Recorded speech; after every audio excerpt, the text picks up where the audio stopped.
100세 시대라는 말 들어보셨나요? 의학의 발전으로 인해 인간의 기대 수명은 계속해서 늘어나고 있고 2020년 기준 한국의 평균 기대 수명은 83.5세까지 늘어났습니다. 그러나 기대 수명이 늘어남과는 달리 직장인 대부분은 60대에 은퇴를 합니다. 그럼 은퇴 이후에는 무슨 돈으로 생활해야 할까요? 은퇴 후 30년에서 40년은 사회생활을 하며 축적해 놓은 돈을 쓸 수밖에 없습니다. 이 말은 지속적인 소득을 얻는 투자란 그저 취미가 아닌 생존을 위한 필수 요소라고도 볼 수 있습니다. 그렇다면 생존을 위한 투자, 어떻게 하는 것이 좋을까요? 흔히들 투자의 위험성을 낮추기 위해 분산 투자를 해야 한다고 말합니다. 마치 계란은 한 바구니에 담으면 안 된다는 것처럼요. 그러나 많은 사람들이 분산 투자를 다양한 종류의 주식에 투자하는 것으로 오해하기도 합니다.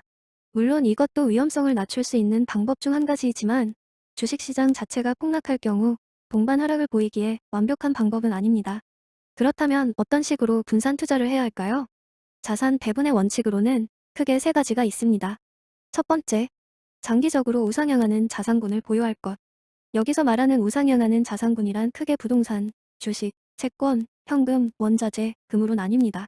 두 번째, 상관성이 낮은 자산군을 보유할 것. 주식시장이 폭락하더라도 그와 상관성이 낮은 국채나 금과 같은 자산군을 갖고 있다면 본인의 손실을 최소화할 수 있겠죠.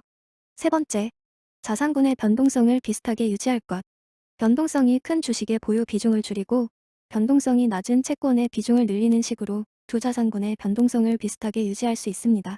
자산 배분 원칙에 대해 이해하셨다면 이제 본인의 전략을 정해야 할 차례입니다. 투자 전략은 크게 정적 자산 배분과 동적 자산 배분으로 구분됩니다. 먼저 정적 자산 배분이란 자산군과 비중을 택한 후 비교적 오랜 시간 동안 자산을 건드리지 않는 것을 원칙으로 하며 약 1년에 1회 자산군의 리밸런싱을 실행합니다.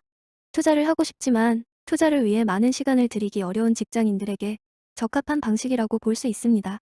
정적 자산 배분의 대표적인 전략으로는 1980년대 해리 브라운이라는 사람이 개발한 연구 포트폴리오가 있습니다.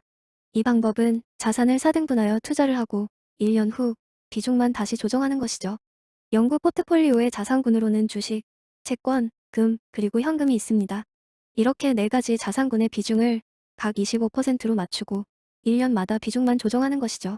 쉽고 간단한 방법이다 보니 수익률에 의심이 들 수밖에 없지만 1970년부터 2021년까지 연구 포트폴리오의 방식대로 투자를 했다면 1만 달러의 투자금이 76만 달러로 불어나는 결과를 볼 수 있습니다. 연복리 수익률이 8.8%나 되는 간단하면서도 확실한 투자 전략이죠.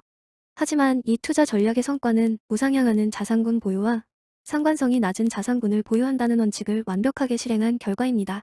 이에 반해 동적 자산 배분은 단기간에 높은 수익을 볼 수 있는 자산군의 비중을 높이고 낮은 수익이 예상되는 자산군의 비중을 줄이는 전략입니다. 자산군의 리밸런싱 주기는 한 달에 1회이며 정적 자산 배분에 비해 리밸런싱 횟수가 많지만 수익을 극대화할 수 있다는 장점이 있습니다.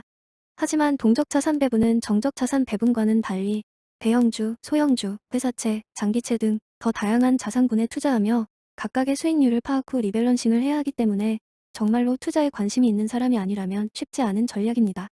직장인이 할 수 있는 투자인 정적 자산 배분의 수익 과정이 궁금하거나 수익률 극대화를 위한 동적 자산 배분 전략까지 공부해보고 싶다면 직장인 투자자에서 30대 파이어족으로 변신한 강원국 작가의 거인의 포트폴리오를 읽어보시길 추천드립니다.